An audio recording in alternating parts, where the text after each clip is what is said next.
খিদে পেয়েছে, কি খাবো? মহারানী এত বেলায় ঘুম থেকে উঠেছে, যাও মুড়ি আছে, আম আছে, আম দিয়ে মুড়ি মেখে খাও। আম দিয়ে মুড়ি কে খায়?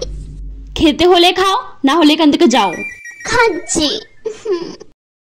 ও মা, খেতে দাও, কি মেনু হয়েছে? ওসব মেনু টেনু আবার কি, এখন গরমকালে রাঁধতে টানতে পারবো না দুপুরে। আম দুধ দিয়ে ভাত চটকে খাগা যা, অমৃত লাগবে।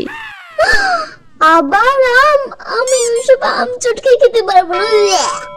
খেতে না পারলে পেটে বলিস চাপা দিয়ে ঘুমাওগে যাও। ধুম, না খেয়ে থাকবো। ও মা, দুপুরে তো না খাইয়ে রাখলে, এখন একটু স্ন্যাক্স করে দাও, একটু ঝাল ঝাল খেতে ইচ্ছা করছে। হ্যাঁ, ও আমার লাট সাহেবের বেটি এলেন, স্ন্যাক্স খাবে। আম কাটা আছে, খেয়ে নে যা, পেট ঠান্ডা হবে। আবার আম? দূর, ভাল লাগে না, এই আমের জন্য আমাকে বাড়ি ছাড়তে হবে। এই দরজা খোল, খেতে আয়। কই রে, বেরো। ওই, আমি এখন আর বেরোবো না, আবার ওই আম খাওয়াবে।